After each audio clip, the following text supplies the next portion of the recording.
Yo, what is up guys, Ghost here, and today we have some very exciting news about upcoming content for Battlefield 2042. So DICE recently confirmed that after Season 5, we will indeed be getting a Season 6, and they've given us a little sneak peek on the map, the gadgets, and the weapons that will go along with it. Before we begin though, if you do enjoy the content, make sure you're subscribed so you don't miss out on any future videos, and thank you guys for your support as always. Okay, so let's begin with the map here. So the new map is called Ishimura, and it's based on the iconic ship from the Dead Space series. Unfortunately, they haven't shown us any screenshots from the map yet, but if you happen to have played the remake of that game recently like I did, then you'll know that it's renowned for tight spaces, corridors, and landing bays. And so I can only imagine that this is going to be the close quarters map that a lot of you out there are looking for. I feel like DICE always say their next map is going to be close quarters, but what they really mean is it'll feature some CQC objectives,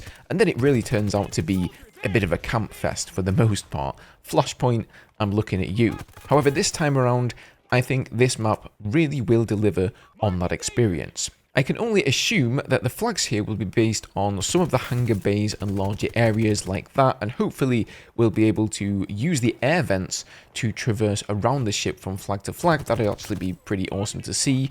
Now, in addition to the new map, there are new gadgets and weapons, and we'll get to those in a second, but DICE also mentioned that they're currently experimenting with a couple of new fundamental game features that have never been seen in a Battlefield game before. The first of which is actually the ability to blow off enemy limbs and even decapitations. So apparently, if you target certain areas like the shoulders or kneecaps, you can actually blow off an enemy soldier's limb, instantly downing them. However, in this down state, they will actually be able to crawl their way towards a friendly medic in order to get revived. So it sounds sort of, how it works in the Portal mode. You can actually enable this crawl while down feature in the Portal editor, but obviously the blowing off limbs is new. Now, as I mentioned, completely decapitating an enemy will also be possible, but there's only one weapon capable of this, and we'll get to that in a second. Now, the second feature here is a controversial one, in my opinion, and it's called Zero G Gravity. Now, this can be acquired by picking up a new battle pickup within the Ishimura map called the Anti-Grav Boots, and as the name suggests, this will actually allow you to fly around the map at will. Honestly, this one sounds kind of crazy. I'm not sure what to think of this one, honestly, DICE.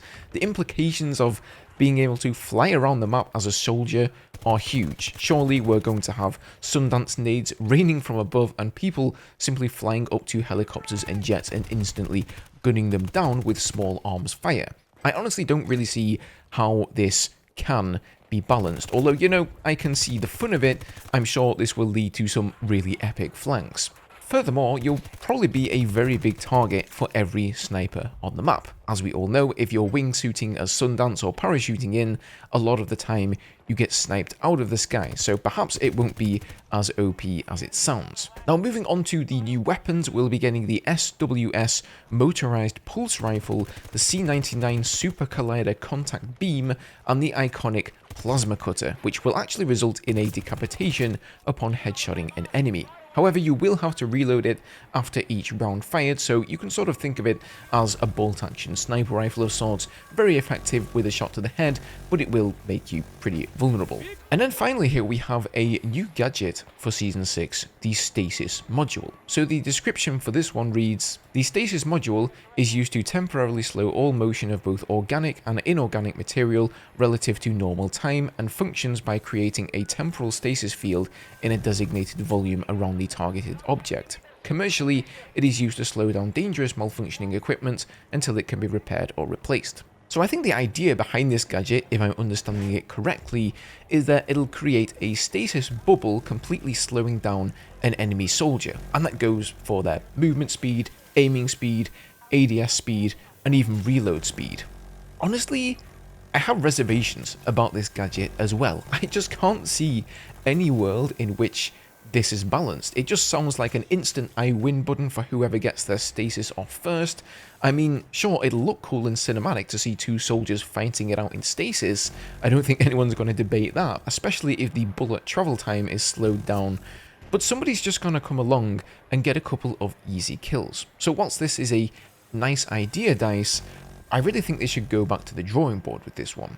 Now, along with all the new content, DICE also announced a pretty big change coming to the game in terms of anti-air. So they've actually decided to make a pretty considerable buff to the AA missile. It will now be an instant one-shot with twice the velocity and half the lock-on time on any vehicle, and yes, that even includes the transport helicopters. Furthermore, flares have now been limited to 3 charges per vehicle spawn, so once you've flared a missile 3 times, you're pretty much defenseless unless you can line of sight the missile, which, by the way, I recently made a video on, so you'd better go and check that out if you're a pilot. God help you now. So it says here, whilst we do consider the helicopter to be an engaging part of the core Battlefield experience, it has come to our attention that some skillful players who constantly make use of these vehicles are pushing them beyond our initial vision in terms of overall power. Therefore, we've made some tweaks to both AA missiles and helicopters to give lesser skilled players an easier time encountering them. We've also made the decision to remove Liz's TGM-84 launcher from the game since it's too hard to use now anyway. So some pretty surprising changes there, honestly. I don't think I'll even bother spawning in a helicopter or any other vehicle in the game if these actually come to fruition. In fact, I might just switch over to playing Warzone instead. So a lot of food for thought here, guys. Some pretty exciting stuff coming in Season 6. I'm not really sure how this works with the timeline though. After all, Battlefield is set in 2042 and the Ishimura from Dead Space is set in 2508. So this ship couldn't have even existed in 2042. So I guess we're going into the future? And if so, that also begs the question, in what era will the next Battlefield game be set? Now, if you missed a video on one of the best vault weapons to be added to the game, go and check that out if it interests you. But otherwise, leave me your thoughts below, guys. Thanks for spending some time with me today, and I'll catch you in the next video.